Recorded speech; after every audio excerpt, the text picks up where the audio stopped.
Thank you, Hiteshika, and welcome, Professor, for this very important talk that we are going to have today about, population broadly, but very specific. So, welcome, Professor. Thank you. Thank you for giving me this opportunity to share my thoughts. Right. So, to begin with, there's a lot of talk. We hear almost every day there are headlines in the newspapers about this electoral role. So, uh, so there is something called SIR also in the electoral role.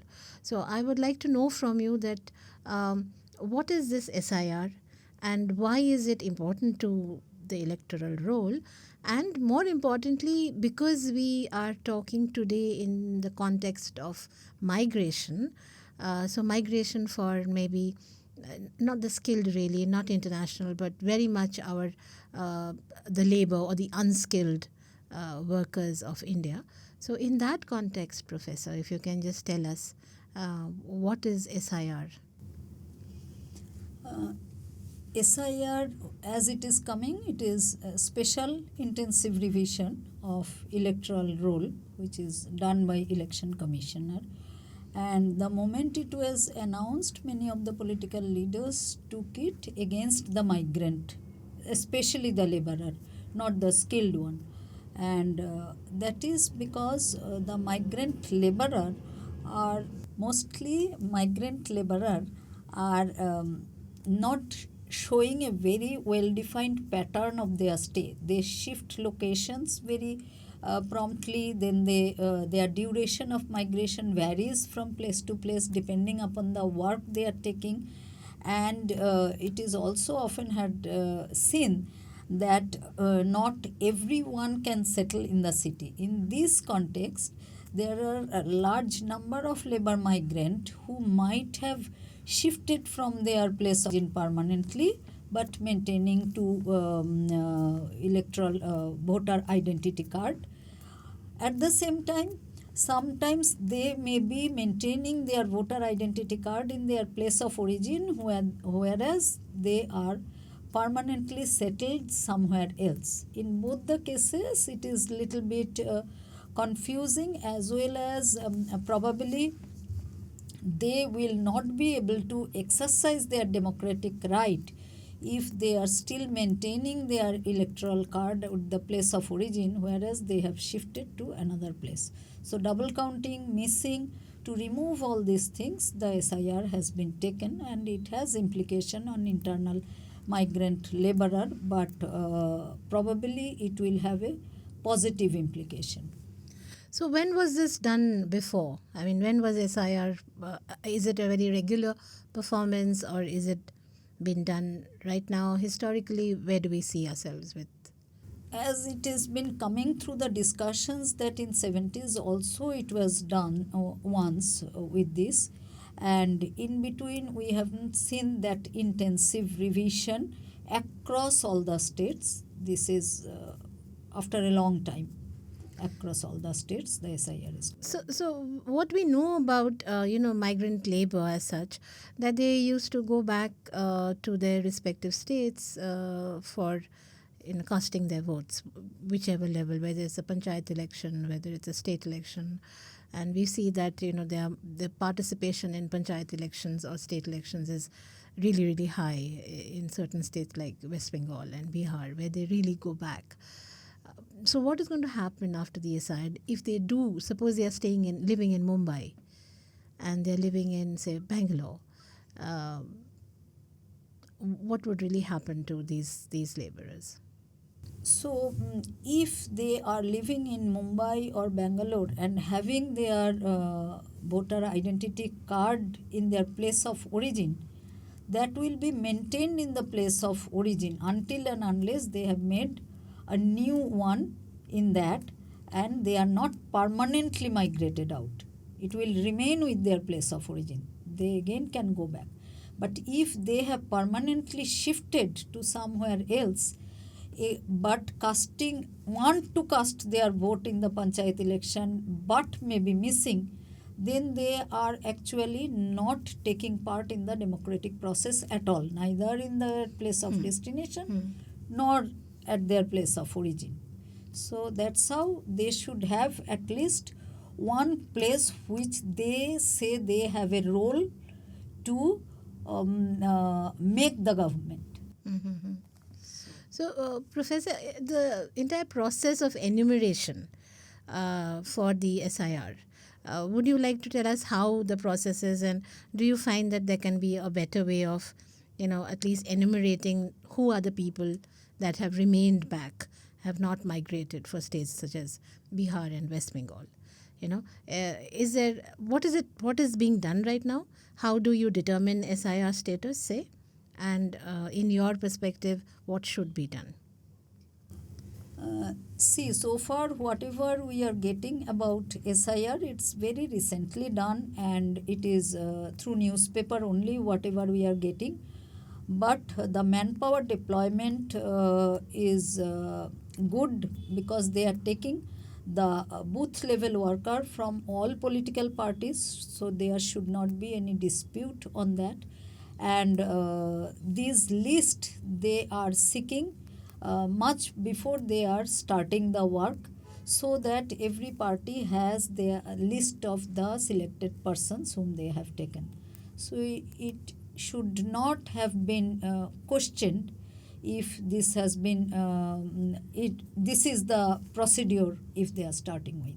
Mm-hmm. So, other than that, we really do not have any field level experimentation from third party other than the political party and the electioner commissioners. So, whatever is coming through newspaper reporting or parliament discussion or political leader statement, seeing that, I feel this is a good method if they can follow it honestly. Okay. Now, since this we're talking about migration today, so I'd like to go one step back really, and tell us a little bit about the historical migration streams.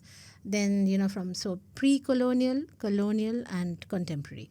So if you can give us a sense of how migration has shifted, what are the areas that were for this unskilled labor, which is what we're discussing today. So if you can give us an idea of how that happened, so that we can trace a little bit from there. Yeah, that's interesting question because it's little academic question and answer will be little long.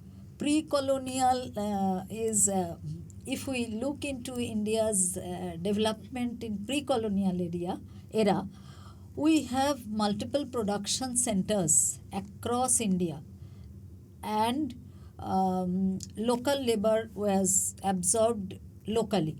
Whether we consider Lucknow was one hub, Hyderabad, many other, multiple. Mm-hmm. But during colonial period, what we call from court to, we have shifted our development to periphery, that is Mumbai, Chennai, Kolkata, Mm-hmm. port based. Yeah. So it has been concentrated only in the periphery. Then of course labor has to migrate from core to periphery. So major phenomena has actually started happening from them. And then during colonial period, new entrepreneurship like plantation crop, which has caused huge labor migration to Assam and then northern other hill regions of Darjeeling, Kalimpong, where local people almost have been marginalized through migration. So that's very interesting way of looking into it. Similarly, the tribal population from the middle part of India, they have been shifted towards the mining centers only from the forests. So those are the location of migration streams during colonial period. Slowly what we have seen with a lot of movement and many other kind of thing, some kind of industries started coming out majorly in and around Kolkata, and especially it was centric to jute. Okay. And that has given rise to a large number of migrants from Bihar to Kolkata. So West Bengal, more so Kolkata, was always been a recipient of migrant from the neighborhood areas starting from Bihar, Jharkhand, Odisha, Assam. but it is only during the last population census, that was between 2001 and 11, first time West Bengal had emerged as a net out migrating state. So far it was majorly receiving, sending less. Now it is sending more, receiving less. So So there's been from a complete shift. complete shift in the trend, showing the decline in the economy, definitely, because it's labor migration, So unskilled. unskilled, Okay. all kind of migration I am talking about, but even including unskilled. So now if you can give us a sense, because you said Bihar to, there was a movement from the adjoining region into Bengal. Now Bengal is so unskilled labor and other also moving out of Bengal. So if we discuss where they are going, so which is now the recipient area, and what are we seeing there? Yeah. The contemporary economic locations, the growth engines, if we say, they are concentrated in and around NCR, then Mumbai and Greater Mumbai area, Bangalore, Surat, Ahmedabad. These zones are the most attractive zones, and of course, Tamil Nadu is also receiving Okay. substantial. So, if I may touch on another, area that a lot of discussion happens is about, and we see these individual cases where people have certain language barriers to migrant labor, and so there is such an impositions, and we talked about this when we did NEP also about the three language formula. So, give us a sense of how these constraints or barriers to migration, how they are performing in the country right now. Mostly, apart from few southern states, majority of the non-Hindi speaking states north of Bindha, uh, they are familiar with Hindi language. So they can speak Hindi whether they are reaching to Assam or reaching to Tamil Nadu. But many of the southern states are opposing this imposition of only Hindi. Uh, and one interesting uh, criticism that is coming from the leaders from Tamil Nadu, where they are saying that why a Tamil need to learn a language where they cannot send the Tamil laborers, because the way Interesting. because the way we always see that English language skill give us an advantage to enter into the labor market in the English speaking locations. Similarly, it is the Hindi speaking population who are entering into non Hindi zone, so they should learn some of those language instead of those non Hindi speaking South Indian states imposing Hindi on them. So basically, they're trying to say that Hindi is not an economically beneficial language for the, say, the Tamilians or for the Kannadigas.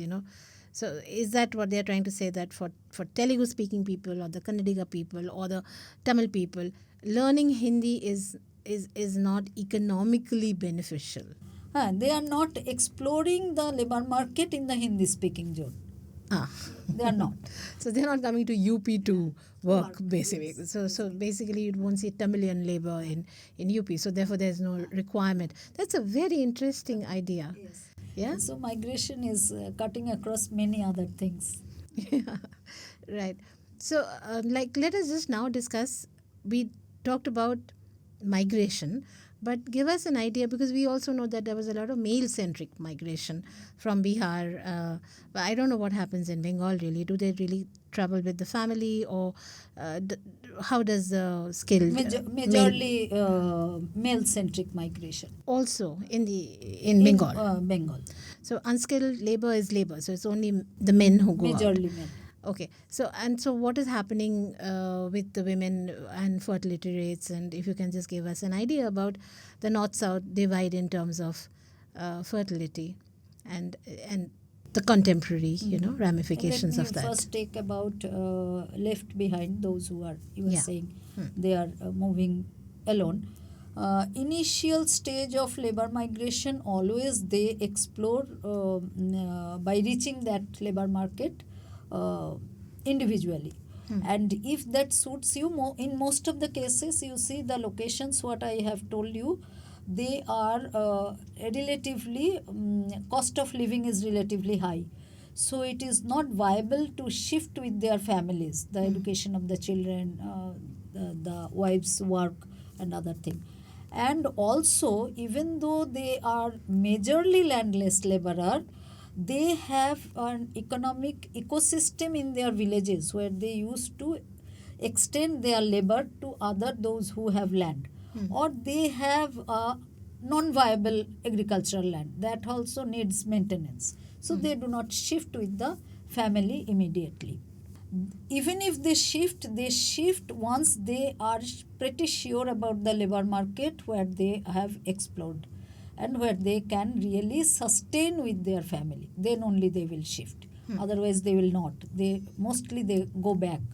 And now if we consider about the fertility and all, those are very academic theories are there. Sometimes they carry the urban values in the rural areas, though, so fertility goes down.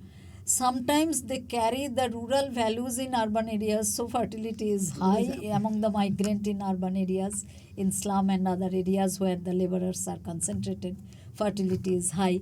So there is no conclusive evidence which direction they will behave, but one conclusive behavior is that it is the community effect which they are carrying. Like whether it is a migrant or non-migrant, in West Bengal fertility will be relatively lower than migrant or non-migrant from UP. So it is the Okay. community through which they have brought up with they carried those values, so they carry that. Oh, that's Huh. that's very. So basically, it's what the cultural context is Cultural more context more important more important. than So the. even if a Tamil labor come in Delhi in Hindi belt, their fertility will not be very high. Even if UPI goes to Tamil Nadu or Kerala for that matter, their fertility will not be very low. It will moderate, some moderation effect will be there, but it will not. And what do we see caste and class in this? If you have to take this culture in a caste class context, do we see any change?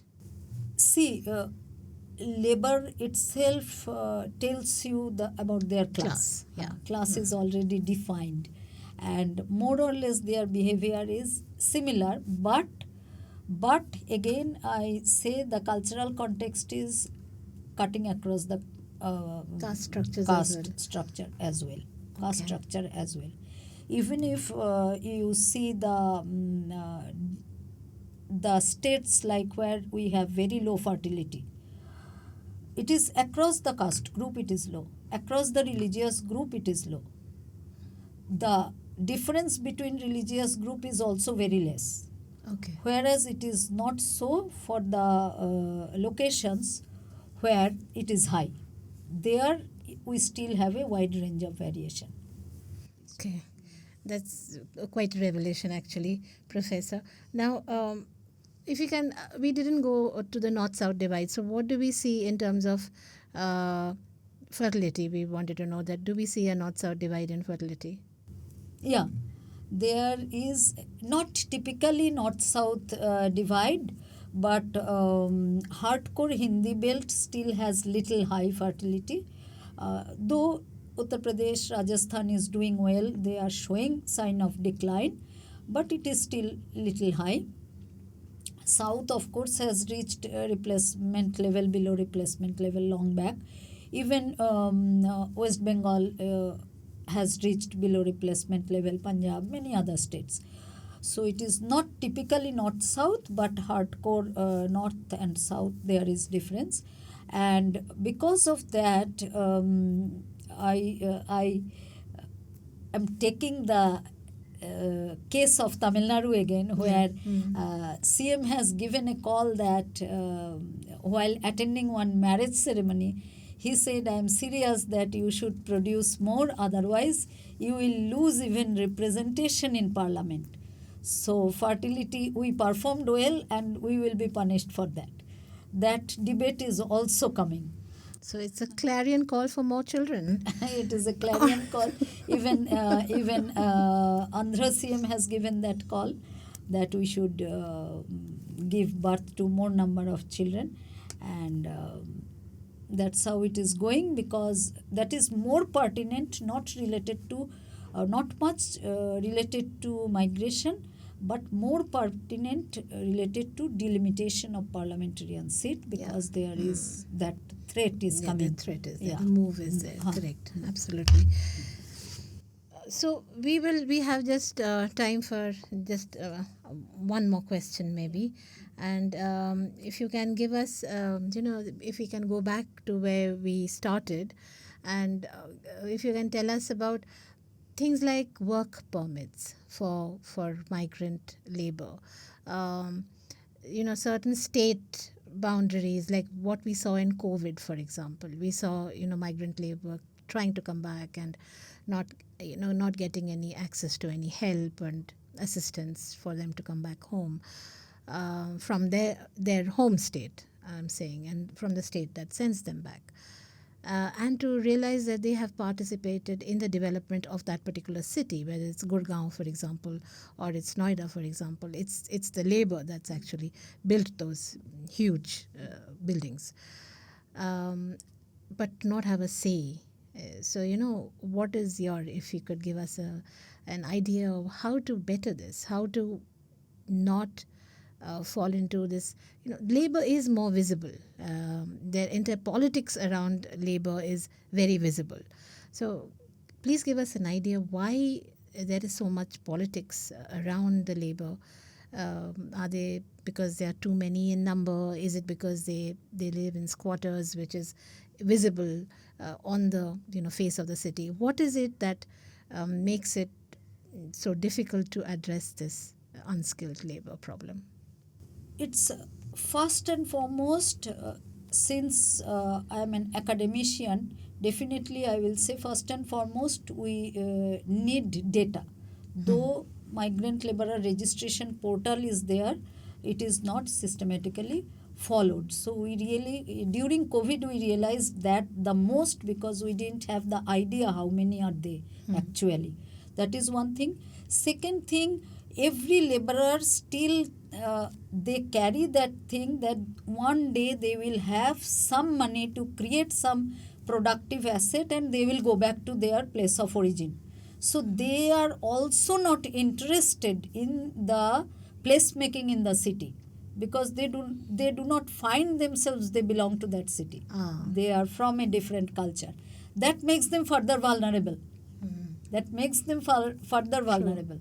If they have this, if they want to exercise their democratic right in the city, they should shift their voter ID card to the city. Then they should take part, which does not happen. They dream for a better life in their place of origin only. True. So that's how it's. And your views on the census?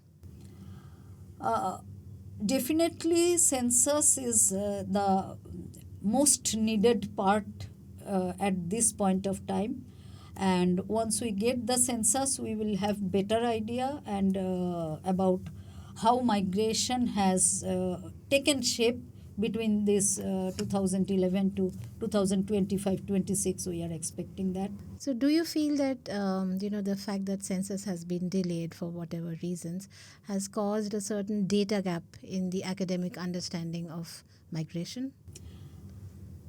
Enormously, it has created a data gap in understanding migration, and through that many micro studies have started concluding many of the things, but those are localized. We should not forget, we should not confuse, we should not generalize all these in the context of India, which is so varied in terms of this. that brings us to the end of today's discussion. Although there are so many more things that I wanted to talk about, Professor, but we will have you back another time. And thank you once again for your time. Thank you. Thank you for giving me this opportunity.